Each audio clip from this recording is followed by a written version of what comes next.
Hello everyone, this side Preet Kamal, and today we will be discussing about the subject details of VLSI, that is very large scale integration. जैसे कि last lecture में हम लोग discuss कर रहे थे about the asynchronous counters, right? तो आज हम लोग डिस्कस करेंगे अबाउट द सिंक्रोनस काउंटर्स। जैसे कि असिंक्रोनस काउंटर्स में हम लोगों ने किस तरह से वर्क किया। असिंक्रोनस काउंटर्स में we work it in a serial manner.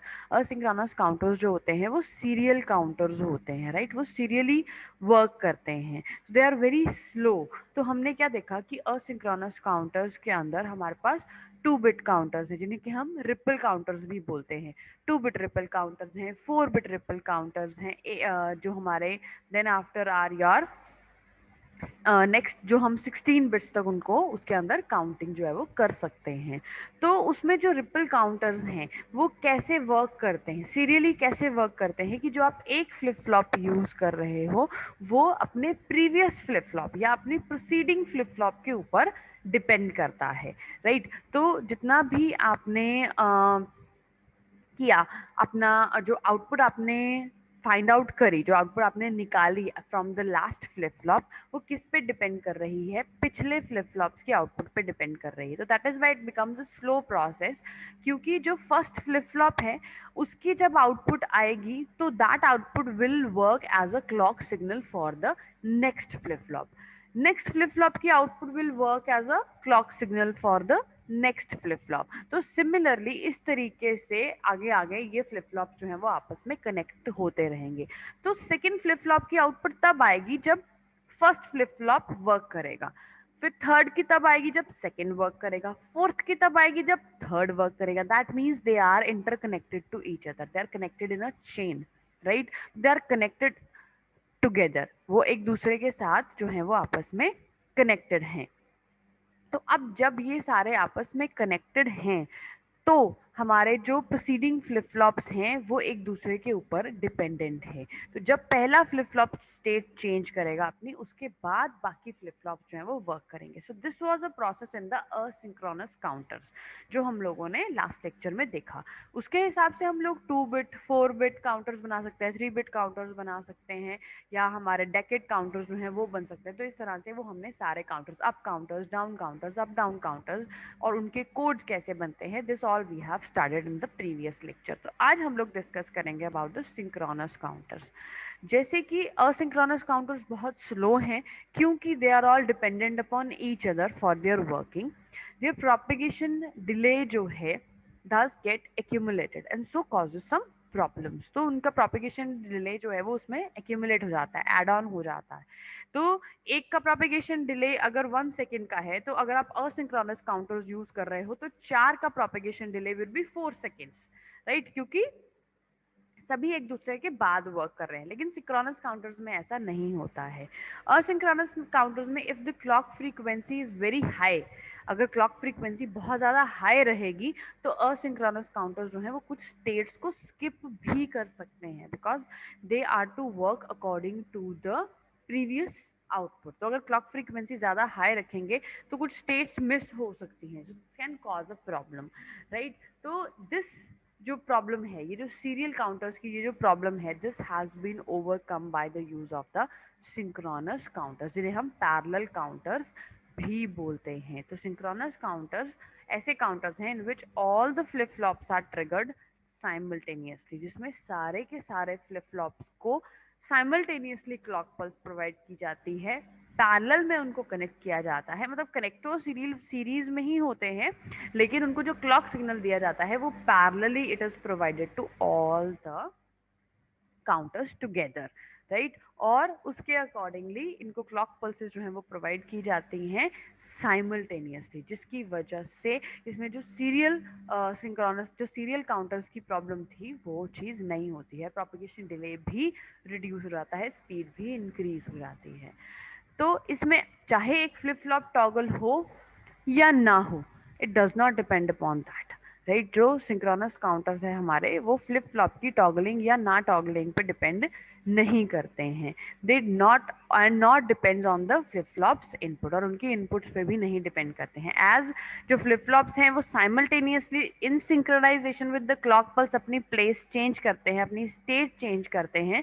तो जो प्रोपेगेशन डिलेज हैं of the flip flops, they do not add together as an ripple counters. तो रिपल काउंटर्स की तरह उनके जो प्रोपेगेशन डिलेज हैं वो ऐड ऑन नहीं होते हैं। जैसे कि मैंने एग्जांपल दिया कि अगर एक फ्लिप फ्लॉप असिंक्रोनस काउंटर्स में अगर एक फ्लिप फ्लॉप का डिले, प्रोपेगेशन डिले 1 सेकेंड का है, तो 4 अगर आप फ्लिप फ्लॉप्स लगाओगे तो total delay will be 4 seconds. अगर आप 2 फ्लिप फ्लॉप्स लगाओगे तो total delay will be 2 seconds और 3 सेकेंड्स और समथिंग लाइक कि जितना आपका एक का प्रोपेगेशन डिले है उतना उसमें ऐड ऑन हो जाएगा। सबका प्रोपेगेशन डिले ऐड ऑन होके टोटल प्रोपेगेशन डिले हमें मिलेगा। लेकिन सिंक्रोनस काउंटर्स में ऐसा नहीं होता है, क्योंकि इसमें क्लॉक पल्स जो है वो हम सिंक्रोनसली साइमल्टेनियसली सारे फ्लिप फ्लॉप्स को इकट्ठी देते हैं, तो सारे इकट्ठे ट्रिगर करते हैं। तो अगर 1-1 सेकेंड का डिले है सबका, तो टोटल डिले भी जो सिंक्रोनस काउंटर्स का होगा वो 1 सेकेंड का ही होगा। It will not be multiplied, right, और it will not be added together,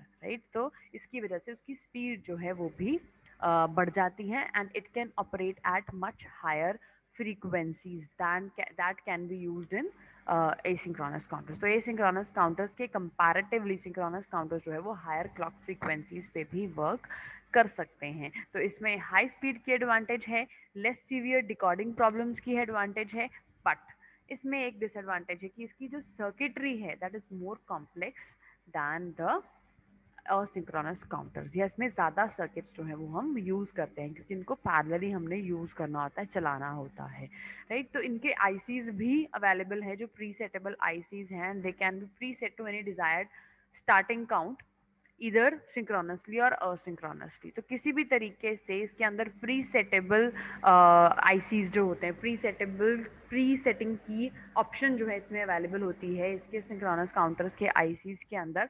तो किसी भी स्टार्टिंग काउंट से, डिजायर्ड स्टार्टिंग काउंट, जरूरी नहीं है कि आपने इसको 0 से ही स्टार्ट करना है। You can start with 10, you can start with 5, you can start with any number. कोई भी प्री सेटेबल स्टार्टिंग अकाउंट जो है वो आप लोग स्टार्टिंग काउंट जो है वो आप लोग डिसाइड कर सकते हो, चाहे वो सिंक्रोनसली हो चाहे असिंक्रोनसली हो, आप उसको सेट कर सकते हैं। तो प्री सेटिंग ऑपरेशन जो है इसको हम लोडिंग द काउंटर के नाम से भी जान सकते हैं, राइट। तो इसके अंदर मतलब लोड भी कर सकते हो आप कि इस नंबर से ये काउंटिंग स्टार्ट करे, इस नंबर से ये प्लस होना स्टार्ट हो या इस नंबर से ये माइनस होना स्टार्ट हो। तो you can work like that. Synchronous counters को डिज़ाइन करना it is a long process. तो इसको बहुत से स्टेप्स में किया जाता है, that finding the number of flip flops, state diagrams, choice of flip flops, कौन से फ्लिप फ्लॉप्स, किस तरह के फ्लिप फ्लॉप्स यूज़ करने हैं, एक्साइटेशन टेबल्स जो हैं वो कैसे यूज़ करने हैं, बुलियन एक्सप्रेशंस क्या होंगे हर एक फ्लिप फ्लॉप की आउटपुट पे, उनको के मैप से फाइंड किया जाता है। So without going in depth of the design procedure of synchronous counters, हम लोग यहाँ पे क्या डिस्कस करेंगे, 3-bit synchronous counters which counts from 0 to 7। तो आज हम लोग क्या डिस्कस करेंगे अभी फिलहाल इस टॉपिक के अंदर, कि हम लोग उसकी डिजाइनिंग प्रोसेस के अंदर नहीं जा रहे हैं। We are just simply designing the code of VHDL synchronous counter, 3-bit synchronous up counter design करेंगे जैसे हमने असिंक्रोनस डिजाइन किया था, राइट। तो आज हम इसमें सिंक्रोनस काउंटर डिजाइन करेंगे। तो इसमें क्या है, लाइब्रेरी IEEE यूज IEEE करके entity counter 3 is port start करेंगे, क्लॉक और रीसेट जो इन टाइप के हैं स्टैंडर्ड लॉजिक, काउंट जो है वो इन आउट टाइप का इंटीजर लिया है 0 to 7, एंड करेंगे काउंटर 3, राइट। मतलब 3-bit काउंटर है तो उसका नाम रख दिया काउंटर 3। तो इट्स अप टू यू आप क्या नाम इसका रखना चाहते हो, लेकिन जो भी आप एंटिटी में स्टार्टिंग में उसका नाम रखोगे वही आप उसी को एंड करोगे, और वही आर्किटेक्चर बिहेवियर ऑफ यहाँ पे भी वही सेम नाम ही आएगा।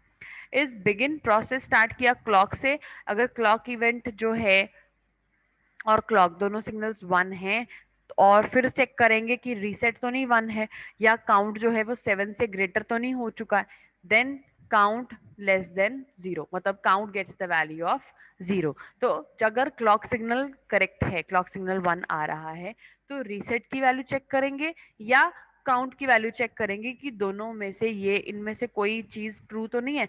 अगर इनमें से कोई चीज ट्रू है, देन काउंट में कौन सी वैल्यू आ जाएगी, जीरो आ जाएगी, मतलब वो फिर रीसेट हो जाएगा कि अगर रीसेट 1 है तो भी रीसेट हो जाएगा।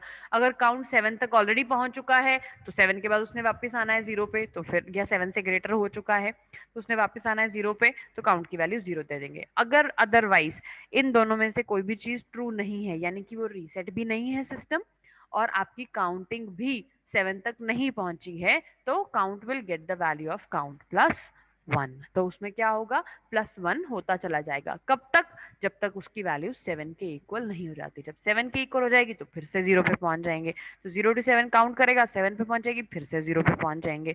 फिर नेक्स्ट टाइम चेक करेंगे 1 पे पहुंची है तो ये कंडीशन ट्रू नहीं होगी, तो काउंट में +1 हो जाएगा। तो सिंपल एक लॉजिक है, जैसे हमने सिंक्रोनस काउंटर्स में बनाया था तो उसी तरीके से हम सिंक्रोनस काउंटर्स में बनाएंगे।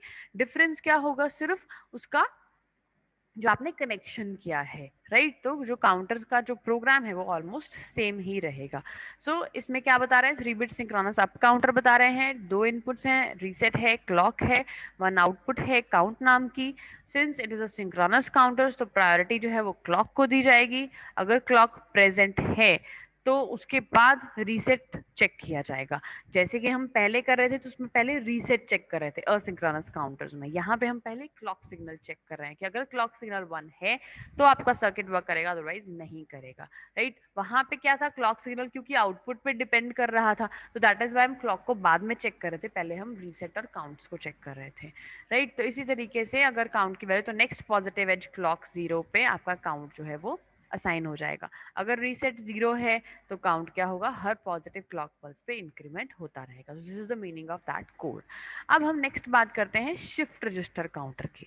शिफ्ट रजिस्टर काउंटर क्या है, it is a shift register with serial output connected back to the serial input. तो एक तरीके से एक जॉनसन काउंटर या रिंग काउंटर जो है वो इसको बना दिया गया है। इसको शिफ्ट रजिस्टर काउंटर बोल देते हैं या रिंग काउंटर बोल देते हैं, पर एक्चुअली ये रिंग काउंटर नहीं है, it is a Johnson counter जो रिंग में कनेक्ट किया है। ठीक है, रिंग काउंटर किसको बोलते हैं, अगर हम पॉजिटिव आउटपुट जो है उसी को हम इससे इनपुट से कनेक्ट करें तो उसे हम बोलते हैं रिंग काउंटर। लेकिन अगर हम जो है ऑपोजिट यानी कि बार वाली आउटपुट को अगर हम कनेक्ट करते हैं इनपुट के साथ, टोटल इनपुट के साथ, तो उसे हम बोलते हैं Johnson counter. And this you all have studied in your digital electronics, right.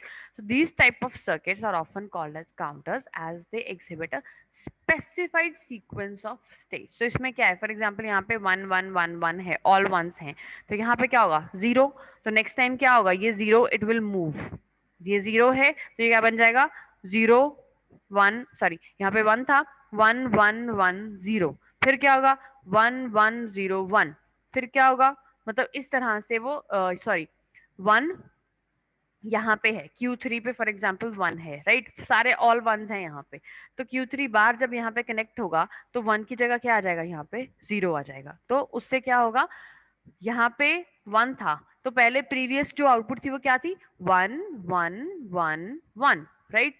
अब Q3 बार यहाँ पे कनेक्ट हो रहा है तो अब यहाँ से क्या चला जाएगा 0 इधर चला जाएगा, राइट। तो अब क्या हो जाएगा, ये वैल्यू बन जाएगी 1 1 1 0, राइट। अब फिर से यहाँ पे 1 है, फिर यहाँ पे 0 चला जाएगा, तो ये क्या बन जाएगा 1 Q3 पे 1 Q2 पे 1 Q1 पे 0 Q0 पे 0 1 1 0 0। अब फिर यहाँ 1 है, फिर यहाँ पे 0 चला जाएगा, फिर 0 यहाँ पे गया, तो नेक्स्ट ये आउटपुट 1 है, बाकी सारे क्या हो गए, पीछे से जीरोस आ रहे हैं तो बाकी सारे जीरोस बन गए 1 0 0 0, राइट। फिर उसके बाद यहाँ पे 1 है, फिर यहाँ पे 0 आ जाएगा, फिर 0 यहाँ पे जाएगा तो क्या बन जाएगा, ये भी 0 0 0 0, ऑल जीरोस बन गए। अब यहाँ पे 0 है तो यहाँ पे आउटपुट क्या बन जाएगी 1। अब फिर से वो सर्कल दोबारा नया स्टार्ट हो गया, यहाँ पे 1 आ गया, तो ये क्या बन जाएगा 0 0 0 1, फिर 0 0 1 1, फिर 0 1 1 1, फिर 1 1 1 1, फिर से दोबारा से वही सेम जो स्टेट्स हैं वो दोबारा से चलनी स्टार्ट हो जाएंगी। दैट मीन्स क्या चल रहा है यहाँ पे कि आपका जो स्टेट्स हैं वो स्पेसिफाइड सीक्वेंस ऑफ स्टेट्स जो हैं उनको फॉलो कर रहा है, राइट। तो this is the common example, most common example of this type of shift register counter, जिसमें आप शिफ्ट रजिस्टर यूज कर रहे हो और उसको यूज कर रहे हो as a counter, it is called as a Johnson counter. In a Johnson counter the complement of the output of the last flip flop is connected back to the D of the first flip flop, right.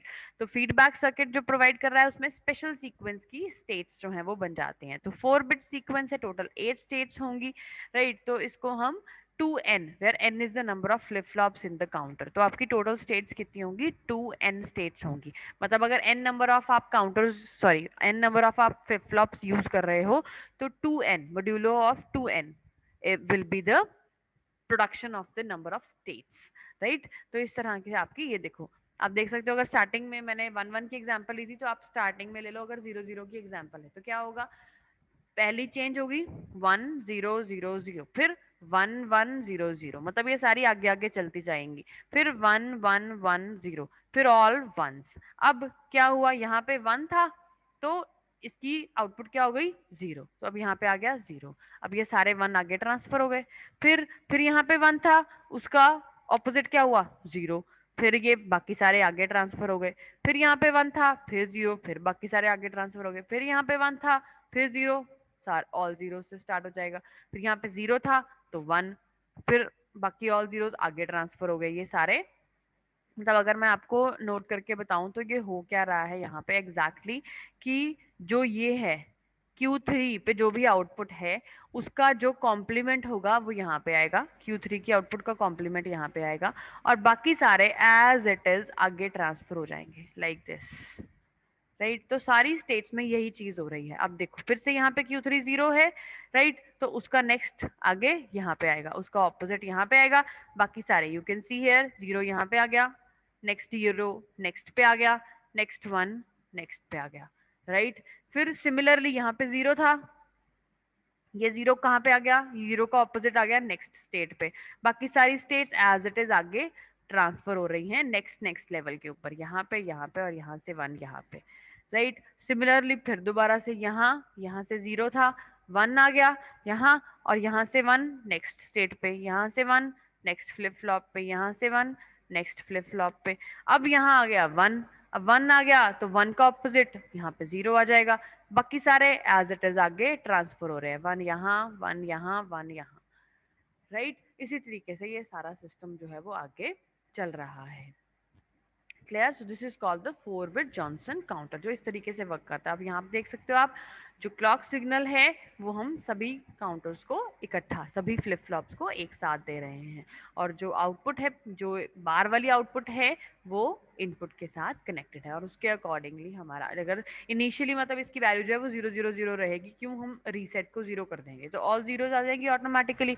जब all zeros यहाँ पे आएगी, यहाँ पे 1 हो जाएगा, तो ये it will transfer that information forward, right. तो अब यहाँ पे हम इसका जॉनसन काउंटर अगर हमने डिजाइन करना हो VHDL कोड को लेके, 4 बिट जॉनसन काउंटर, तो हम कैसे डिजाइन करेंगे. Library IEEE use IEEE entity Johnson is generic लिया, साइज नाम का जेनरिक लिया कि उसका साइज कितना है, कॉलन इंटीजर टाइप का साइज लिया है हमने, जो वेरिएबल लिया है वो इंटीजर टाइप का है, उसकी वैल्यू कितनी है 4. फिर पोर्ट लिया क्लॉक रीसेट इन टाइप का, और क्यू लिया आउटपुट साइज -1 डाउन टू 0, मतलब जितना उसका टोटल साइज है उससे -1 डाउन टू 0 वहां तक लेंगे. तो मतलब ये साइज की वैल्यू आप 4 ले सकते हो, 8 ले सकते हो, जितने आपने फ्लिप फ्लॉप्स यूज करने हैं उसके अकॉर्डिंगली ये साइज की वैल्यू आपकी रहेगी. तो क्यू की आउटपुट क्या रहेगी, 3 डाउन टू 0, तो उस वेक्टर के अकॉर्डिंगली उसकी आउटपुट जो है वो रहेगी, राइट. तो end Johnson architecture behavior start किया of Johnson is signal Q out colon standard logic vector size -1 down to 0, right.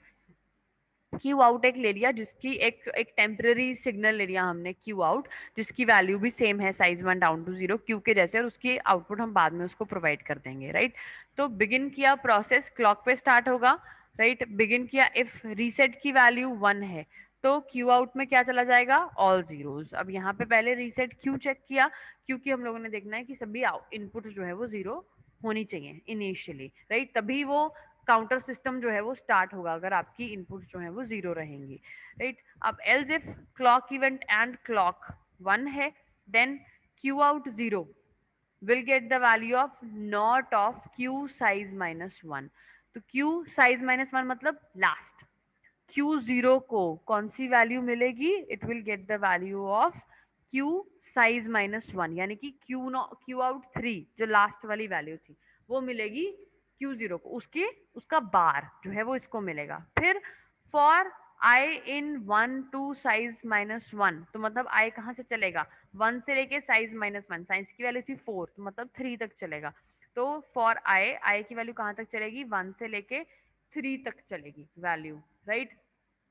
तो क्यू आउट आई मतलब पहले आई की वैल्यू आएगी 1, will get the value of Q out I -1।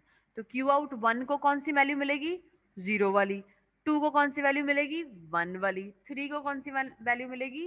2 वाली, right? तो इस तरह से जो क्यू आउट है उसको सारी वैल्यूज जो है वो टर्न बाय टर्न मिलती चले जाएंगी। फिर ये लूप हम लोग बेंड कर देंगे, प्रोसेस बंद करेंगे, इफ बंद करेंगे, Q will get the value of Q out। तो उसमें जो भी उस टाइम पे वैल्यू होगी वो उसको मिलती चली जाएगी। तो सिमिलरली ये प्रोसेस जो है वो चलता रहेगा अप टू 8 स्टेजेस, या जितना भी उसका टाइम पीरियड है उतने टाइम पीरियड के लिए it will work on, right?